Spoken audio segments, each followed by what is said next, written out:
नमस्कार, सुप्रभात। स्वागत है आप सभी का। मैं हूं आपके साथ अमृता चौरसिया और आइए नजर अब तक की तमाम बड़ी खबरों पर। गृह मंत्री अमित शाह ने शनिवार को मंत्रालय में बने कोरोना वायरस से निपटने के लिए कंट्रोल रूम के कामकाज का जायजा लिया। वहां पे उन्होंने अधिकारियों से बात की और उनके सुझाव सुने। ये कंट्रोल रूम दिन रात काम कर रहा है और सभी राज्यों की स्थिति पर नजर बनाए हुए है। साथ ही सरकार के विभिन्न मंत्रालयों के बीच तालमेल का भी काम कर रहा है। गृह मंत्री ने कंट्रोल रूम में काम कर रहे अधिकारियों और कर्मचारियों की प्रशंसा की। केंद्रीय गृह मंत्रालय ने लॉकडाउन के कारण भारत में फंसे सभी विदेशी नागरिकों के सामान्य और ई वीजा की अवधि 3 मई तक के लिए बढ़ा दी है। सरकार ने कहा कि इससे कोई भी शुल्क नहीं लिया जाएगा। वहीं राजनयिकों और संयुक्त राष्ट्र के अधिकारियों के अलावा उन सभी विदेशी नागरिकों का वीजा 3 मई तक निलंबित रहेगा जिन्हें इस दौरान भारत आना था। गृह मंत्रालय ने बताया कि आवश्यक सेवाओं और वस्तुओं की उपलब्धता सुनिश्चित की जा रही है। साथ ही केंद्र और राज्यों की ओर से हेल्पलाइन नंबर जारी किए गए हैं। प्रधानमंत्री नरेंद्र मोदी ने ट्वीट कर जरूरत के समय देश के लिए 24 घंटे काम करने वालों को देश का गौरव कहा है। प्रधानमंत्री ने कहा कि सरकार लघु और मध्यम व्यवसायों की मदद के लिए प्रतिबद्ध है और हर संभव सहायता सुनिश्चित कर रही है। प्रधानमंत्री ने कहा कि भारतीय रेलवे पर उन्हें गर्व है क्योंकि संकट की इस घड़ी में रेलवे लगातार काम कर रहा है और सहायता प्रदान कर रहा है।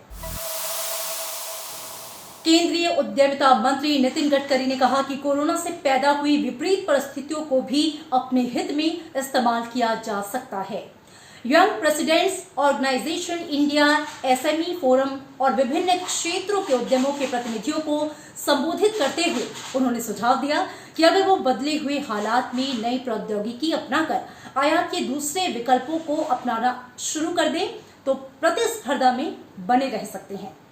नितिन गडकरी ने कहा कि एमएसएमई के लिए तत्काल भुगतान करने के लिए सभी सरकारी विभागों को निर्देश जो हैं वो जारी किए जा चुके हैं। उन्होंने लॉकडाउन से उत्पन्न हुई चुनौतियों से उबरने के लिए हर संभव मदद का आश्वासन दिया है।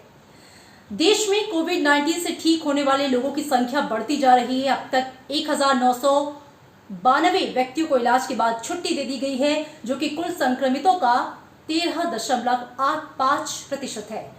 25 मार्च को जब देश में लॉकडाउन किया गया था उस समय देश में 606 मामलों में से 43 लोग जो हैं वो ठीक हो गए थे, जो उस समय 7% था। स्वास्थ्य मंत्रालय ने बताया है कि एक सप्ताह के दौरान ठीक होने वाले व्यक्तियों की जो संख्या है उसमें 5.22% का इजाफा हुआ है।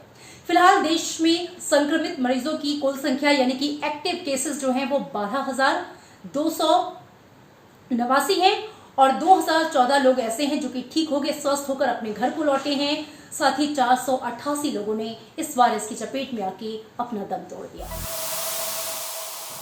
सरकार कोरोना संक्रमण की इस लड़ाई में देश को पूरी तरह आत्मनिर्भर बनाने में जुट गई है। पीपीई किट के अलावा सरकार स्वदेशी टेस्टिंग किट और दूसरी वस्तुओं का बड़े पैमाने पर उत्पादन करने की तैयारी में है।